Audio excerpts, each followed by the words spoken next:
So Christopher and I are having a debate about cooling systems. We've gone from water to air for intake systems to air and talked about that. At this point in the conversation, we have moved on to the under or overdrive of the cooling fan and Christopher's idea of GMT 800 electric fans, correct? 900. GMT 900 electric fans. Like a So 13, say, probably best year.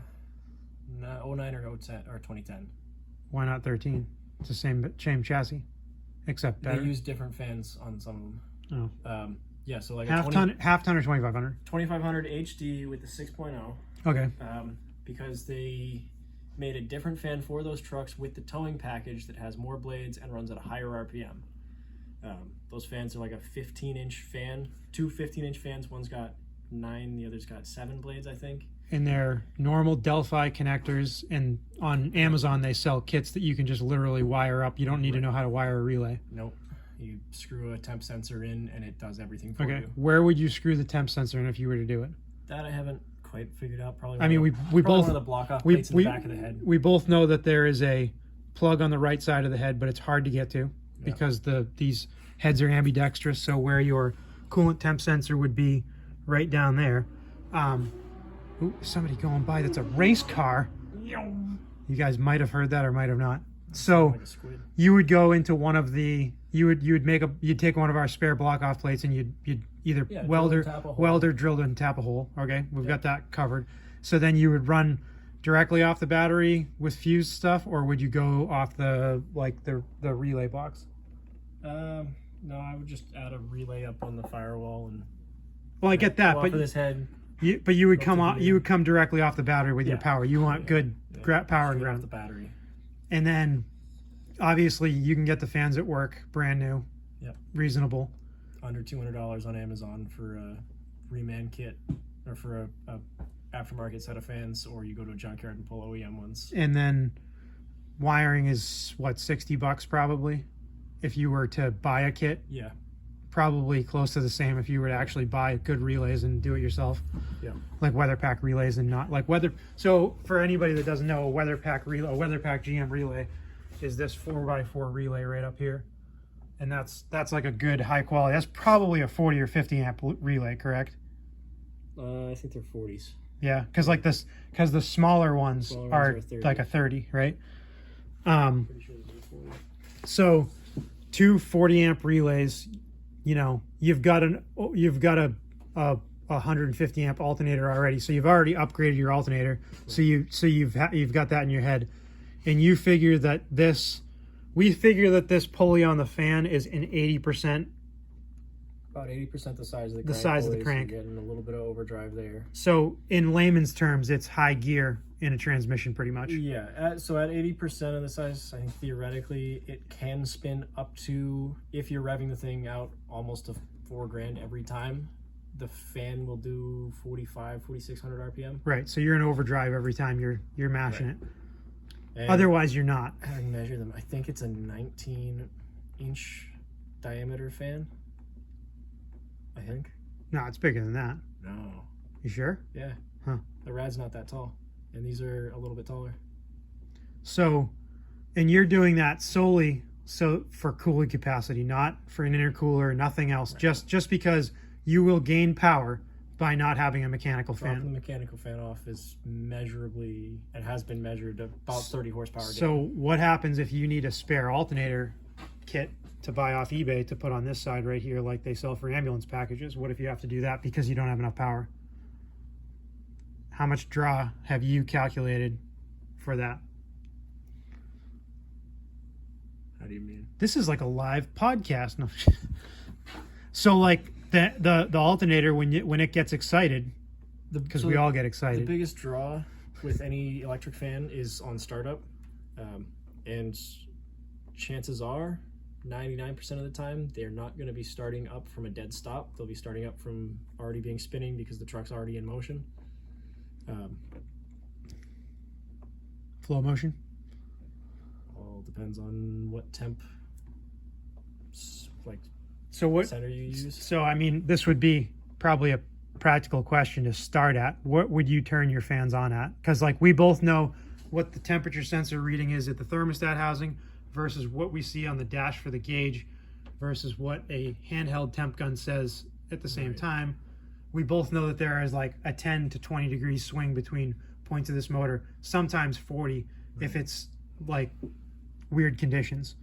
So yeah, that one I'm not totally sure because they are two independently controllable fans. And So do they have high and low speed as well? Yeah. Yeah. So you could have just you would start low speed at like 175. right. I would 180. have the 7-blade fan turn on at like 175, and then have the 9-blade fan come on at like 195, and then have them both kick up into high speed if it hits like 200, 210. So ideally. this is getting well beyond. It's like into 6 minutes now, but this is getting well beyond what normal people would do. But would you print a PCB board and have a program written so that you could have a tow mode versus a driving mode so that it could keep the truck at like 195 during like, because 195 is going to give you awesome, especially in your truck. Your truck's got like the best fuel mileage out of any 6.5 I've had. Yeah. Like, because you got 370, so he's got 373s, 265, 75, 16 tires, E-load range tires at that.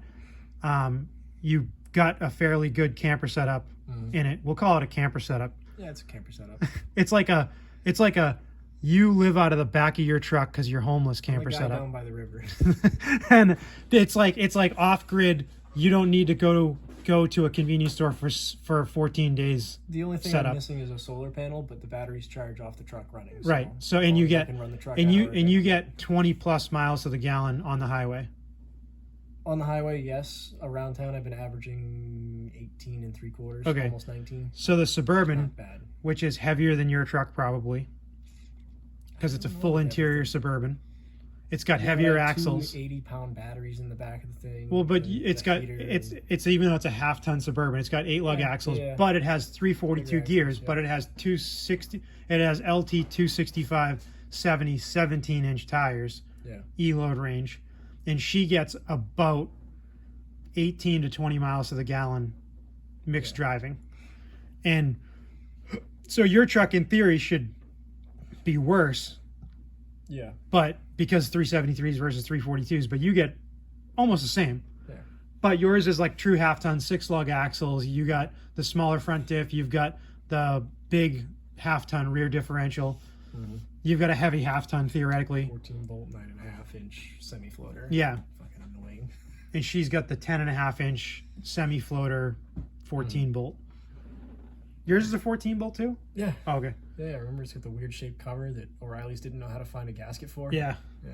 And so, so with that being said, like pretty much how much power increase do you think you'd actually have by going to electric fans off over the mechanical? We won't get into the whole alternator drag subject today. Well, we can touch on it. At the crank, there's a measurable, who was it? Was it Motor Trend? That did a series on different fans and their impact on engine performance, and they measured by removing a hydraulic clutch fan like this, it gained about 30 horsepower. And by removing a direct drive. Over no fan off the crank. Yeah.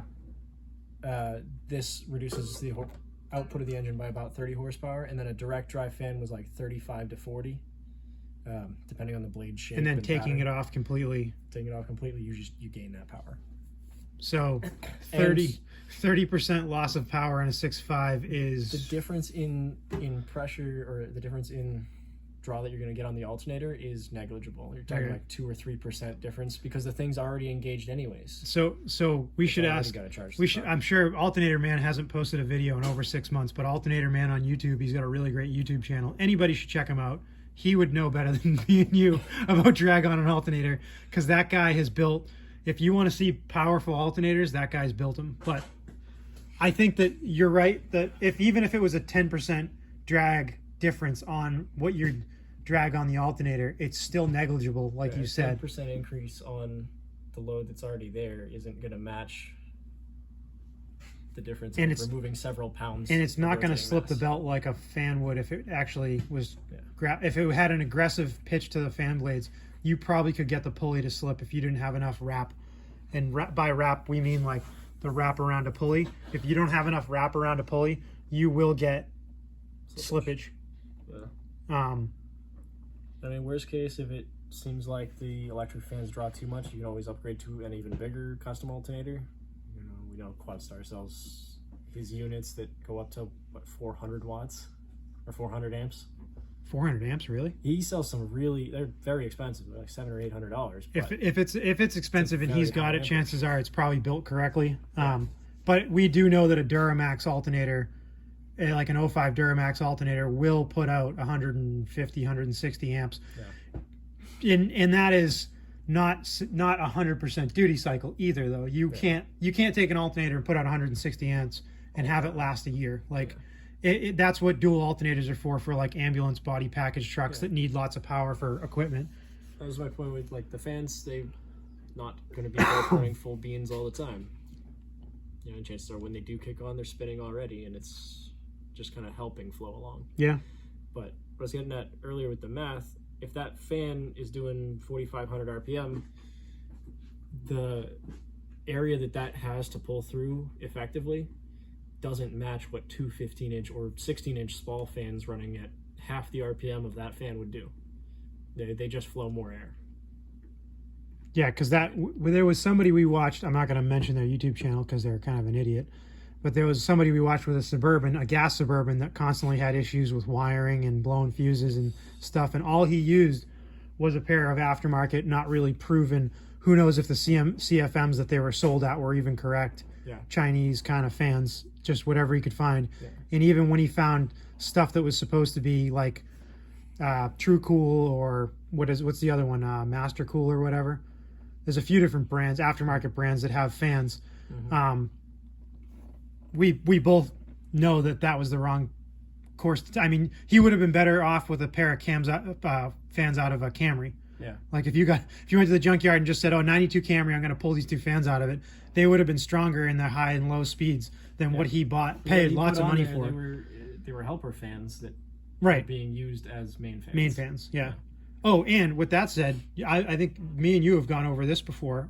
So I had in my shop years ago, I had a customer that had a 454, a 93 454 crew cab long bed single wheel out of Arizona. It was a very nice, clean truck.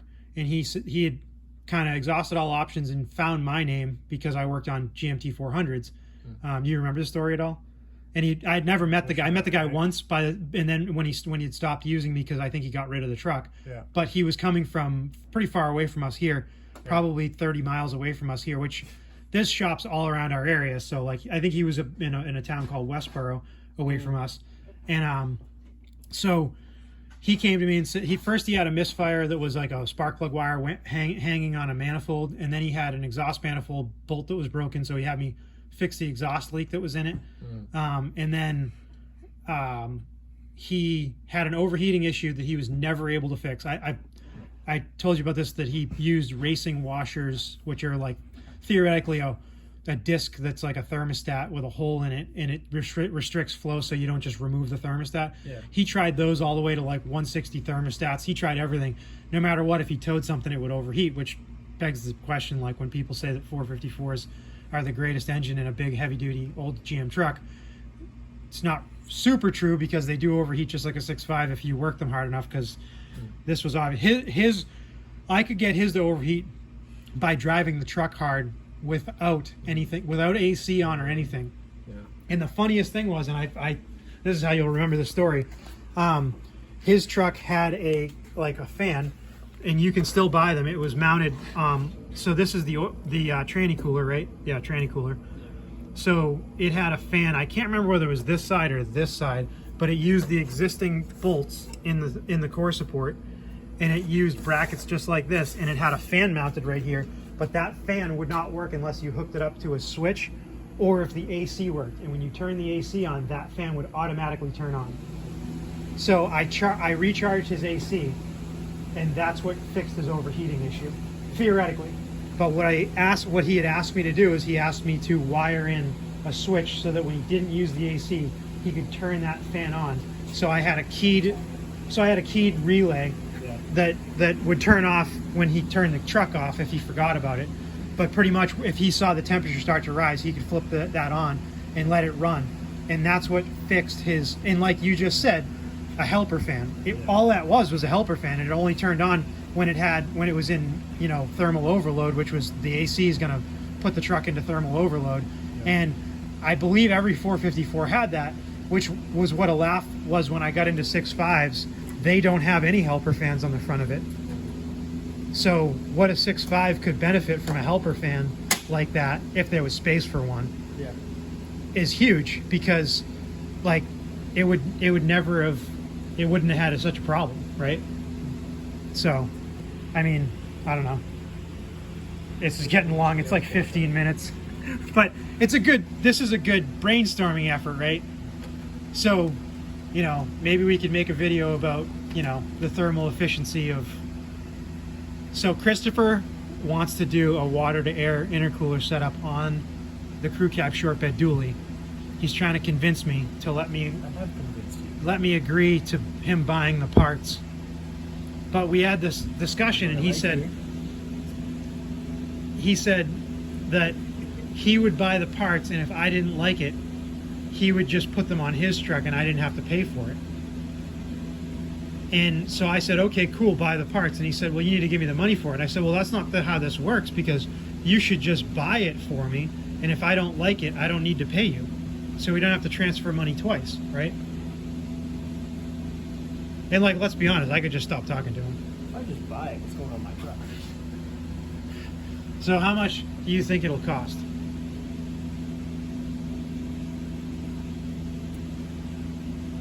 Outside of like the water to fill it, Well, and shipping, because I didn't actually go through and figure what out what the- their cost on shipping was, but $560 was the cost for all the parts, pump, harness. So I'm looking at 800 bucks. I don't think water's that expensive. We're not putting water in it. You have to put some kind of good coolant in it. Would you put But- Dex Cool in it, or all makes and models, or green? What would you use? I would put Dex Cool in it so that I only have to carry one type of coolant. Do you think Dex Cool is the coolant of choice? I can't see why it wouldn't work fine. It would be totally Over fine green, for the over green coolant, you think Dex Cool is better based on what you know about the chemical composition of it? I don't want to say that one would be better than the other for this own little closed loop system, but I'm not familiar enough with the differences. How many gallons of all makes and models have been dumped through your truck and all the repairs? Too many, man. If you guys, this is one of those things that I want to know in the comment section what you think of his ideas about cooling fans, air to air systems, air to water. Would you leave it direct air, right? Like, would you leave it right off the turbo, right into the intake, like old school? We don't know anything about thermal efficiency and that kind of thing. We don't listen to Gale Banks around here. So, like this content, if you like it, guys, share it with your friends, and let me know what you think in the comments.